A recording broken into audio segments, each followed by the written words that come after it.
काल आदरणीय प्रधानमंत्री नरेंद्र मोदीजी यांच्या अध्यक्षतेखाली सर्व मंत्री परिषद आमची त्या ठिकाणी केंद्रातली संपन्न झाली।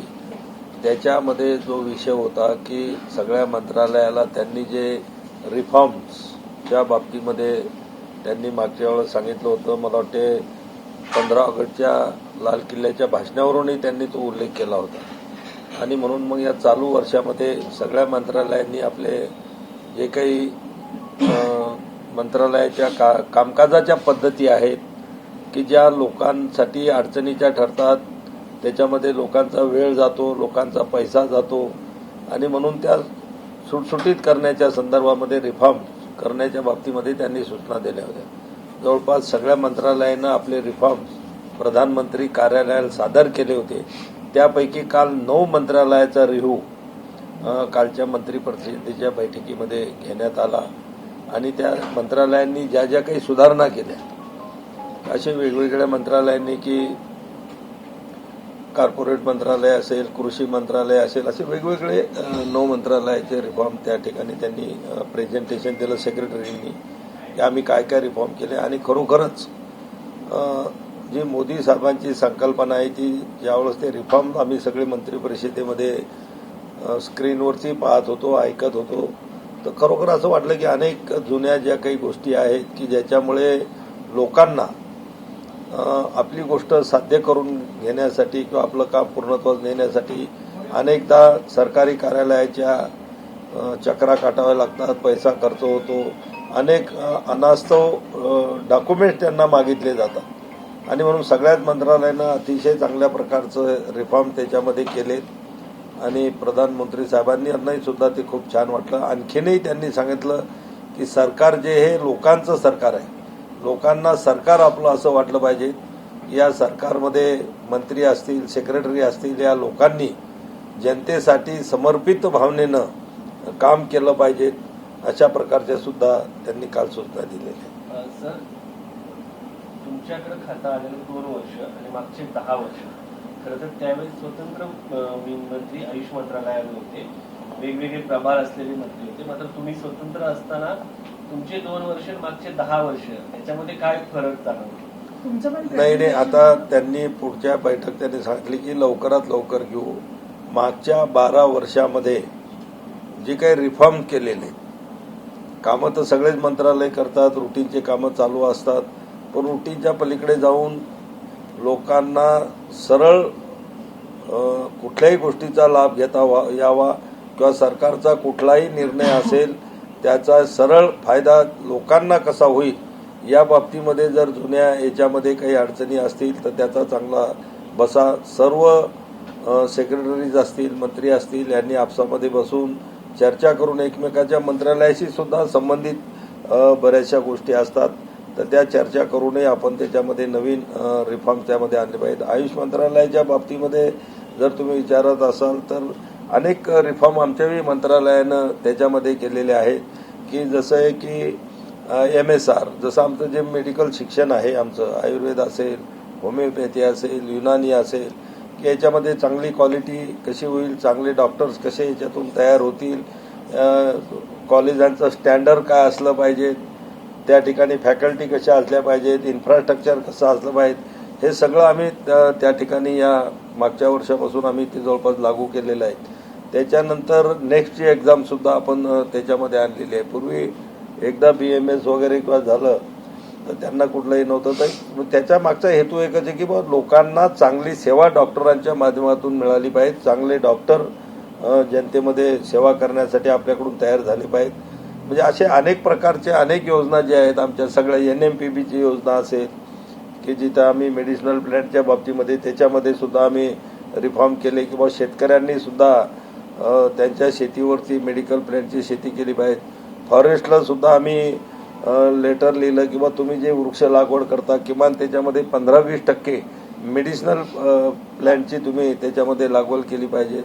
म्हणजे असे याच्याशी सुद्धा आमचा नॅशनल हायवे NH डिपार्टमेंटने सुद्धा तुम्ही रोडच्या बाजूला जी झाडं लावता तर त्यातही काही मेडिसिनल प्लॅन्ट सारखे आपण त्या ठिकाणी लावू शकतो, त्यांनी सुद्धा ते ॲक्सेप्ट केलेले आहे। अशा अनेक गोष्टीमध्ये रिफॉर्म चालू आहेत की सरकार लोकांना सहज वाटलं पाहिजे।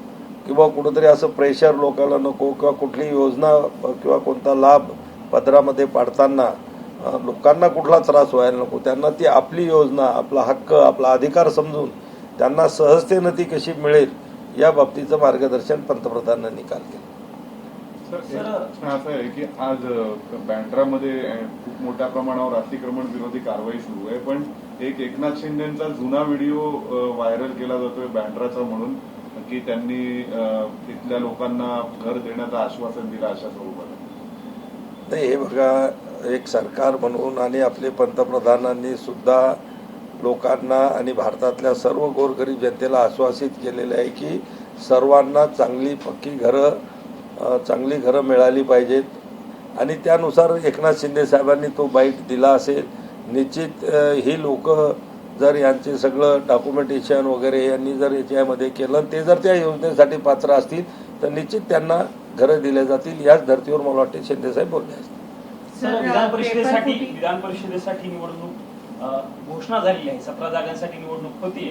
तुमच्या पक्षाची अनेक ठिकाणी तक्रार, सेटिंग आमदार तुमच्या पक्षाचे, जरी ते त्यांच्या उद्धव ठाकरेंसोबत होते तरी आता ती जागा तुमच्याकडे येतील. पक्षाची भूमिका काय नेमका? नाही, कालच सन्माननीय मुख्यमंत्री असतील, फडणवीस साहेब असतील, एकनाथराव शिंदे साहेब असतील, उपमुख्यमंत्री सुनेत्राताई असतील, या सगळ्यांनी काल केलेलं आहे की ह्या सर्व 17 जागा विधान परिषदेच्या आम्ही महायुती म्हणून त्या ठिकाणी लढणार आणि जिंकणार. सर, नीट पेपर फुटी प्रकरणात जर बघितलं तर काल पार्लमेंटरी पॅनलने ग्रिल केलं एनटीएच्या चीफला. एनटीएचा चीफचं सांगणं आहे की आमचं काही लेनदेन नाहीये या पूर्ण पेपर फुटीमध्ये आणि तेच अकाउंटेबल आहेत आयडली, हे आपल्याला समजतं. कोण? एनटीएचे जे चीफ ते आहेत, म्हणतात की पेपर नॅशनल टेस्टिंग झालीच नाहीये. नीटचा पेपर फुटलाच नाही असा एनटीएचा दावा आहे, एनटीए प्रमुखांचा. नाही, हे बघा, आपला सर्वांना माहिती आहे, माध्यमाच्या माध्यमातून सुद्धा आपण सगळे पाहतो की आता त्याची अतिशय सखोलपणानं चौकशी चालू आहे. त्याचे अनेकसे धागेदोरे सुद्धा त्या ठिकाणी हाती लागलेत. अनेक लोकांनी सीबीआयने सुद्धा ताब्यामध्ये त्या ठिकाणी घेतलेला आहे आणि मला वाटतं चौकशीतून निघेल. पण आता कुठला पेपर जो फुटलेला आहे तो कसा, जी काही प्रवृत्ती, खराब प्रवृत्ती आपल्या समाजामध्ये तयार झालेली आहे, गैरफायदा घेणारी आहे, स्वतःचं वर्चस्व वाढवणारे जे काही लोक आहेत, काही क्लासेसवाले लोक सुद्धा त्याच्यामध्ये सहभागी असल्याचं समोर येत आहे. आणि त्या लोकांनीच हा केलेला उद्योग आहे, पण सरकारचं त्याच्यावर पूर्ण लक्ष आहे. अतिशय बारकाईनं त्याची चौकशी होत आहे आणि जे दोषी सापडतील त्याच्यावर कडक कारवाई केली जाणार. महाराष्ट्रातले अनेक लोक सापडतात त्यामध्ये आणि लातूर हॉटबेड. आता खऱ्या अर्थानं महाराष्ट्रासारख्या प्रगत राष्ट्राचं सुद्धा हे दुर्दैव आहे की अशा प्रवृत्तीचे लोक सुद्धा महाराष्ट्रामध्ये त्या ठिकाणी समोर येतात.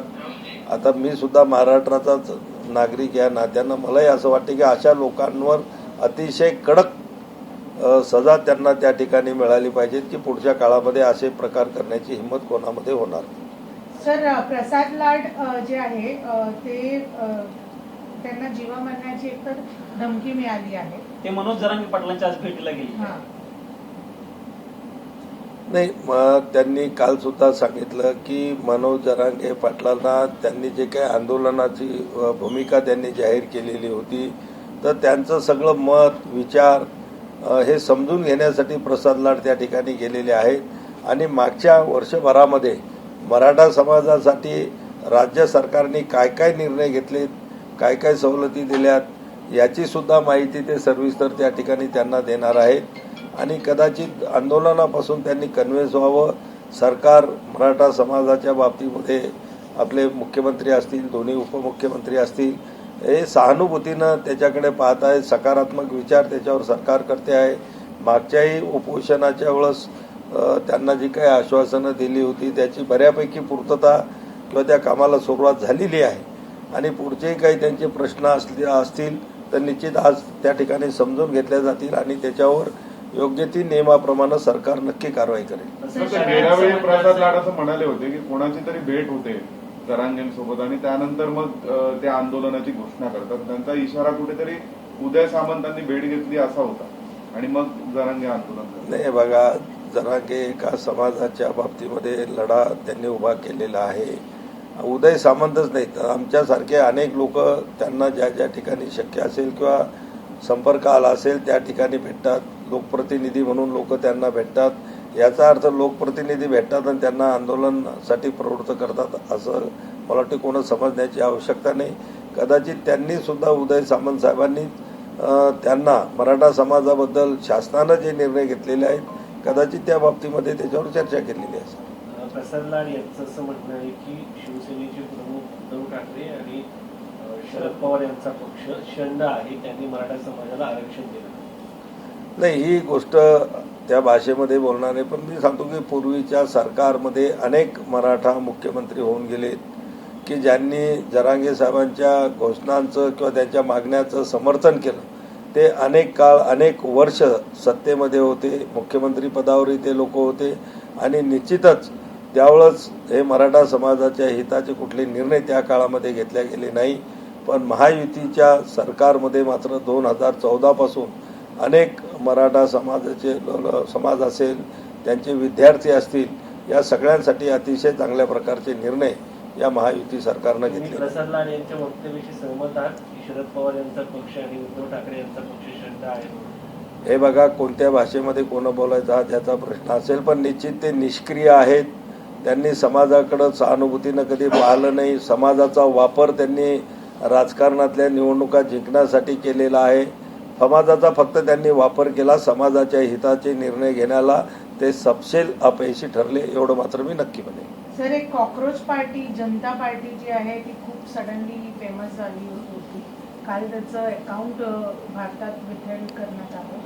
तुम्ही काय सांगणार अशा वक्तव्यावर? कॉक्रोच नाही, आता मला वाटते ते जे काही वक्तव्य घेऊन ती पार्टी पुढे आलेली आहे त्या वक्तव्याचा खुलासा बी सुप्रीम कोर्टाचे जे काही आपले जज आहेत त्यांनी तो त्या ठिकाणी केलेला आहे. किंवा मी त्या अर्थानं किंवा तसं मी बोललेलो नव्हतो. पण मला वाटते असं कोणी पराचा कावळा करून किंवा शब्दाचा अपभ्रंश करून जर त्याच्यामध्ये हे असेल तर आता लोकांच्या भावना आता आपण पाहतो, थोडी बेकारी आपल्या देशामध्ये आहेच, हे सगळ्यांना मान्य करावंच लागेल. सर्व सुशिक्षित लोकांना सरकार नोकऱ्या देऊ शकलं नाही किंवा देऊ शकत नाही आणि म्हणून अशा लोकांच्या भावनांचा गैरफायदा घेण्याचा जर काही लोक करत असतील मला वाटतं ते चुकीचं.